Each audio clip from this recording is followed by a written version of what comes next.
Joining us live, I'm pleased to say, is Mitch Caplan, the CEO of Willow Wealth and former CEO of E-Trade. Great to have you on set with us. It's great to be back. So I want to go to this line in your notes because I think this is really poignant at this moment, that it's not that individual investors having access to private credit is the problem. It's that that access has expanded faster than education. And I think that's really interesting because these private credit funds, these vehicles, they're functioning as sold. It's not unusual to have that 5% limit. It's just maybe there was some sort of miscommunication when it comes to the liquidity you would be able to get. I very much agree. You know, my sense is it's less of a credit issue and more of a liquidity issue.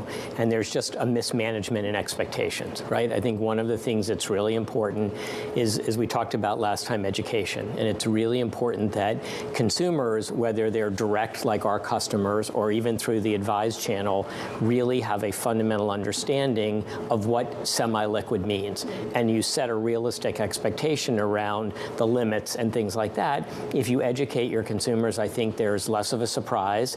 And as a result of it, there's probably a lot less panic in the market. And I don't want to be flippant, but I mean, how do you get that education to actually stick? Because investor education, you say that, and a lot of people's eyes glaze over. And we live, you know, in a disclosure-based system. There's no test that you need to be able to pass to get access to some of these vehicles. But how do you better communicate to these potential investors, you know, this is the liquidity that you're going to be able to expect on a quarterly basis? Yeah, I think it's really important to try to do it in plain English.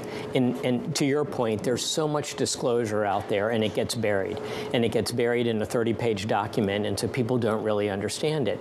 And I think ultimately what we did at E-Trade, what we're doing at Willow Wealth, was trying to bring it forward in plain English so that there's an understanding that your customer really has of exactly what they're investing in and whether it's liquid, whether it's illiquid, whether it's semi-liquid, whatever it may be.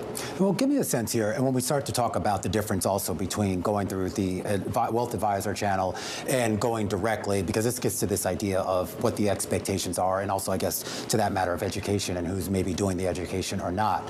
There's a material difference in the two. Are you seeing that? At least I think from us and our platform, I think about it, what we did at E-Trade, what we're doing at Willow today, it's like you're in control of the information consistently that you're putting out and the way in which you're putting it out.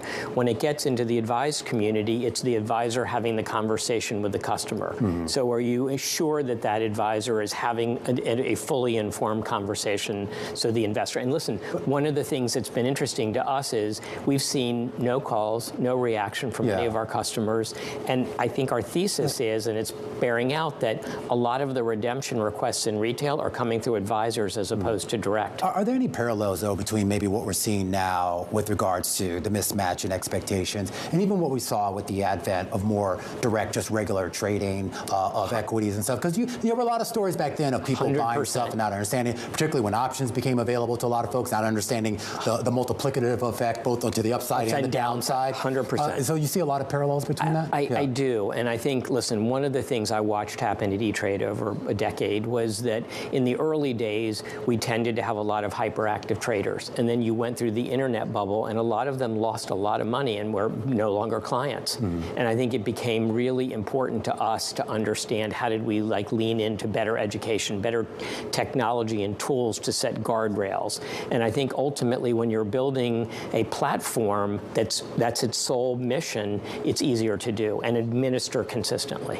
Well, it's interesting because you think about, you know, some of the concerns around what we're seeing when it comes to private credit right now, the experience that some of these self-directed individuals are having, you know, being gated, maybe not being able to get their money out when maybe they expected to, and potentially losing money here. I have to imagine that the conversation around, okay, maybe this sort of dissuades these investors from coming back into the space, that you were having parallel conversations around the introduction and advent of options. And I wonder, you know, how that experience might inform how retail and individual investors approach the private credit landscape going forward. Yeah, I agree completely. So I think the way that I think about it is it's a journey, right? And it's a long journey, and you're really trying. We're in the early days of still sort of creating the democratization of private market assets for retail. Same thing was true in the early days of E-Trade for online trading, and then options and all the other features and and functions we added. And what you saw was over time, if you consistently built a good experience with guardrails and education, that customers would come and stay and build wealth for the long term.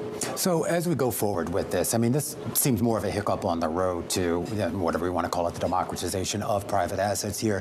Where do you think that most of the buying will occur? Will it be more through direct channels, or would this still be kind of through the RIAs and through the kind of what's been greasing the wheel so far? Yeah, it feels to me like the next big evolution is going to be direct to consumer. Okay. There has been movement for a long time in the advised world, right, where there have been products that have been built, and I think some advisors have a better understanding and do a great job, others probably less so. But in general, that's where you've really seen the movement. Now what we're sort of beginning to really capture is the tipping point of people who are more self-directed, a la E-Trade, right, and have a real interest in and understanding that private markets helps them build a diversified portfolio for the long term. All right, Mitch, always a pleasure here, and obviously you know a great deal about the evolution of markets. Now the CEO over at Willow Health and the former CEO of E-Trade, Mitchell Caplan there. Great conversation, Katie.